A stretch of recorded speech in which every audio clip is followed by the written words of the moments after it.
Olá, sejam bem-vindos de volta. Eu sou a Clau, aqui do Estante da Clau, e vim te trazer então um papo sobre esse livrinho de Érico Veríssimo. Antes de mais nada, não esqueçam de dar o seu joinha no vídeo, de se inscreverem no canal, caso não sejam inscritos, e deixarem seus comentários dizendo se já leram esse livro, se já ofereceram para suas crianças. Sim, porque é um livro infanto-juvenil e eu vou te contar um pouquinho mais sobre ele.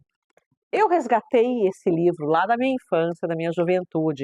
Andei conversando com amigos do passado que me acompanharam na escola e vem cá, me contem o que a gente lia naquela época, porque eu quero recuperar esses livros. Então, um deles foi As Aventuras de Tibicuera, outro foi Escaravelho do Diabo, Fernão Capelo Gaivota. Tem alguns que eu lembrei. Eis que eu estava pensando em ler a carta de Pero Vaz de Caminha, Carta do Descobrimento, e lembrei que tinha As Aventuras de Tibicuera. Então, estou lendo primeiro As Aventuras de Tibicuera. Vocês podem esperar para daqui mais um mês, mais ou menos, ou dois, não sei, a Carta de Pero Vaz de Caminho. Aqui nós temos um Érico falando na primeira pessoa, o que é bem raro na obra dele, pelo que eu pude averiguar. A gente tem um Érico infanto-juvenil. Eu tenho outros livros dele. Peraí, segura aí. Olhem esses. As Aventuras do Avião Vermelho, Rosa Maria no Castelo Encantado, A Vida do Elefante Basílio. São livrinhos que eu li na minha infância, mas esse aqui,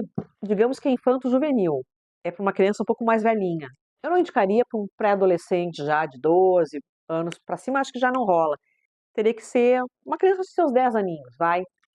Acho que tá bem. Érico quis, nesse livro, contar a história do Brasil de forma didática. A sua forma de ver a história do Brasil, obviamente. Alguns dizem que com esse livro, se eu não estou enganada, ele lançou em 37, ele queria se contrapor àquele nacionalismo ufanista da época da ditadura militar. Mas o que é isso, nacionalismo ufanista?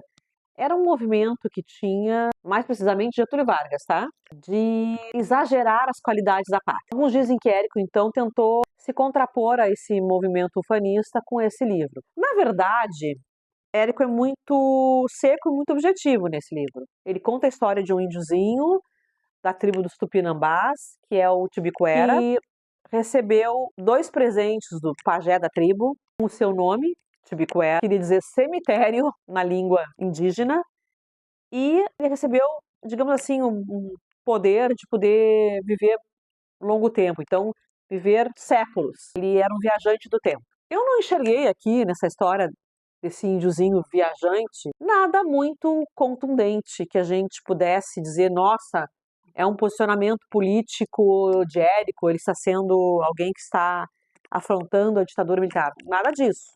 Achei uma história objetiva, contada, sem muitos afrescos, sem muitos enfeites. A gente vai conhecer então o Tibicuera, que se diz um índiozinho feio, barrigudo, e que viveu de 1490, mais ou menos, até 1942, ou seja, ele é um viajante, sim, do tempo.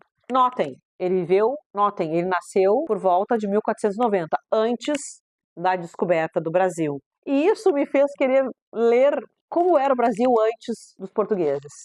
Comprei um livro, vou te mostrar. O Brasil antes dos brasileiros, a pré-história do nosso país. Acho que eu vou pegar logo para ler. Então nós temos aqui um índiozinho que nasceu em 1490, ou seja, antes da chegada do homem branco no Brasil, e ele vive esse período, ele vê a chegada do homem branco com Cabral, ele vive a época das bandeiras, né, dos bandeirantes, a exploração do interior do país, a exploração de uma parte do país desconhecida pelos descobridores, porque chegaram no litoral e não adentraram. Ele vive Maurício de Nassau, a chegada dos holandeses no país, ele vive revoluções internas, ele vive Tiradentes, ele vive a chegada dos jesuítas e tentativa de cristianizar os índios. Ele vive tudo isso. Aqui a gente vai conhecer todos aqueles nomes famosos que viraram nome de rua. Eu brinco aqui no Bonfim, todas as ruas são nomes históricos e estão contempladas nas Aventuras de Tibicuera. E para finalizar, é um livro infanto-juvenil, não é da melhor safra, digamos assim, de Érico. Acho que Érico não pôde falar tudo o que gostaria em razão da ditadura. Sinto que esse índiozinho não foi combativo. O índiozinho aqui retratado é um menino que vai crescer assistindo a história do Brasil, a colonização dos portugueses, a tomada das terras dos índios, e ele não é um índio que combata os brancos. Inclusive, ele se junta às guerras dos brancos. A agenda do branco é a sua agenda. Sim, entendo que faz parte da construção da história. Para a gente conhecer a história, tinha que ter um personagem ligado a todos os eventos que aqui aconteceram, então tinha que ser um índio. Talvez realmente Érico não pudesse ter falado mais claramente o que pensava, então botou um, um índiozinho que só passa pela história sem ter a crítica da história. É isso, gente boa.